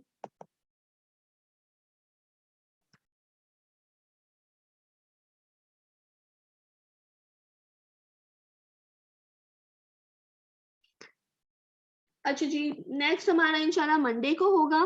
मंडे हमारा लास्ट लेक्चर होगा. लेकिन आप लोगों में से रावीन को कुछ समझना है. रावीन बच्चे, आपने अपनी कोऑर्डिनेटर को या अपने जो भी आपका कंसर्न बंदा है उससे कहना है कि मुझे एक ईमेल करते हैं हमारे डीन को सीसी में रख के कि स्टूडेंट्स को एक्स्ट्रा लेक्चर चाहिए. तो आप 1 या 2 जितने भी आप लोग चाहते हैं एक्स्ट्रा लेक्चर्स हो वो मैं एक्स्ट्रा लेक्चर्स ले लूंगी.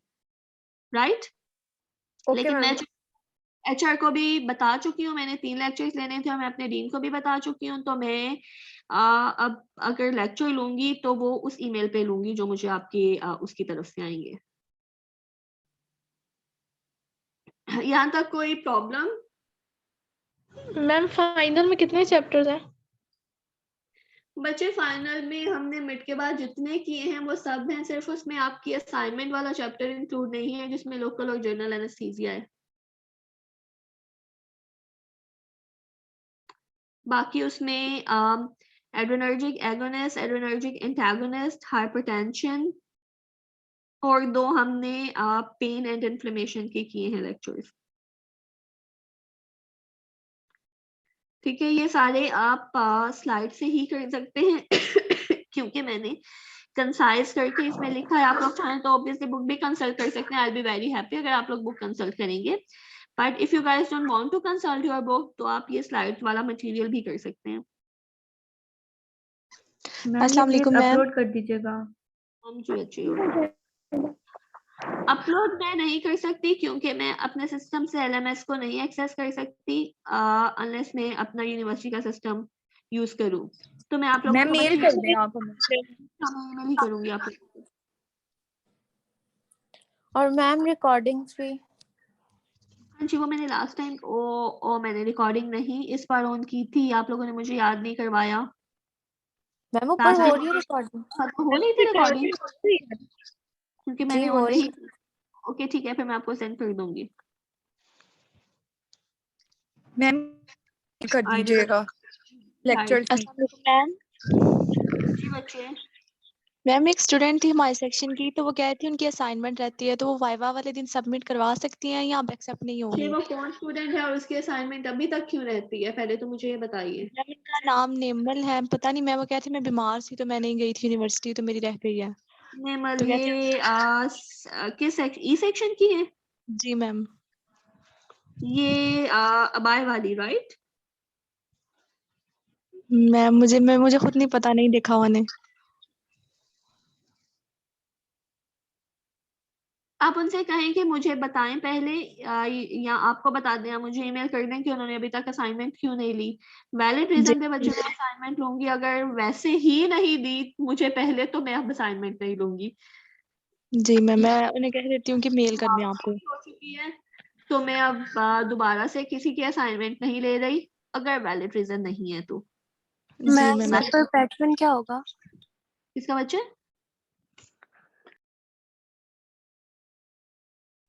फाइनल का। फाइनल में वही एमसीक्यूज और शॉर्ट क्वेश्चंस। अगर आप लोग और भी कुछ रखना चाहते हैं तो मुझे बता दें, लॉन्ग क्वेश्चन टाइप। नहीं ठीक है। वरना वही पुराना पैटर्न है आप लोगों का। मैम सिर्फ एमसीक्यूज कर दें। नहीं, साथ में शॉर्ट क्वेश्चंस भी होंगे, ज्यादा नहीं होंगे जैसे मैम लास्ट शॉर्ट टाइम। आप आसान इजी दीजिएगा।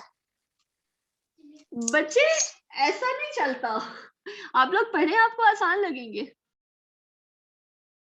जैसे आप मिड लोगों को चेक हो गया, मिड के मार्क्स। मिड बच्चे बहुत अरसे का चेक हो गया हुआ है और मिड मेरे ऑफिस में पड़ा हुआ है। एंड अगर मुझे हॉस्पिटल ना जाना पड़ता तो मैंने आपको मिड ही दिखाना था उस दिन। अब आई डोंट नो आपको मिड कैसे दिखाऊं और कैसे उसके मार्क्स अपलोड करूं। मिड वैसे में चेक हो गया हुआ है और बच्चे मेरे ऑफिस में ही है। Okay ma'am. और कुछ? No ma'am. ठीक है जी, थैंक यू वेरी मच। इंशाल्लाह मंडे को लास्ट लेक्चर होगा। इफ एक्स्ट्रा लेक्चर आप लोगों को ना। जी बच्चे। मैम हम जो चैप्टर्स पढ़ लिए उनके नाम एक बार रिपीट कर दें मिड के बाद वाले। Adrenergic agonist, adrenergic antagonist, hypertension, pain and inflammation। Actually ये पूरा एक चैप्टर है पेन एंड इन्फ्लेमेशन, लेकिन आप लोगों की डिपार्टमेंट की तरफ से जो मुझे परफॉर्मा मिला था उसमें पेन एंड इन्फ्लेमेशन में आगे 4 चैप्टर्स थे, but actually this is 1 chapter pain and inflammation. ये पेन और इन्फ्लेमेशन जो चैप्टर है ये इम्यूनोसप्रेसेंट्स है? नहीं बच्चे, पेन एंड इन्फ्लेमेशन के नाम से ही है। और मैम जो आज वाला है वो भी होगा और जो मंडे को पढ़ेंगे वो भी इंक्लूडेड होगा ना? बिल्कुल, वो भी इंक्लूडेड होगा। मैम मंडे को कौन सा पढ़ेंगे? मंडे को हम हाइपरलिपिडेमिया इंशाल्लाह करेंगे। Okay ma'am. Done? Yes ma'am, thank you. Okay जी, thank you so very much. Yes ma'am, thank you. अल्लाह हाफिज मैम। अल्लाह हाफिज मैम। अल्लाह हाफिज।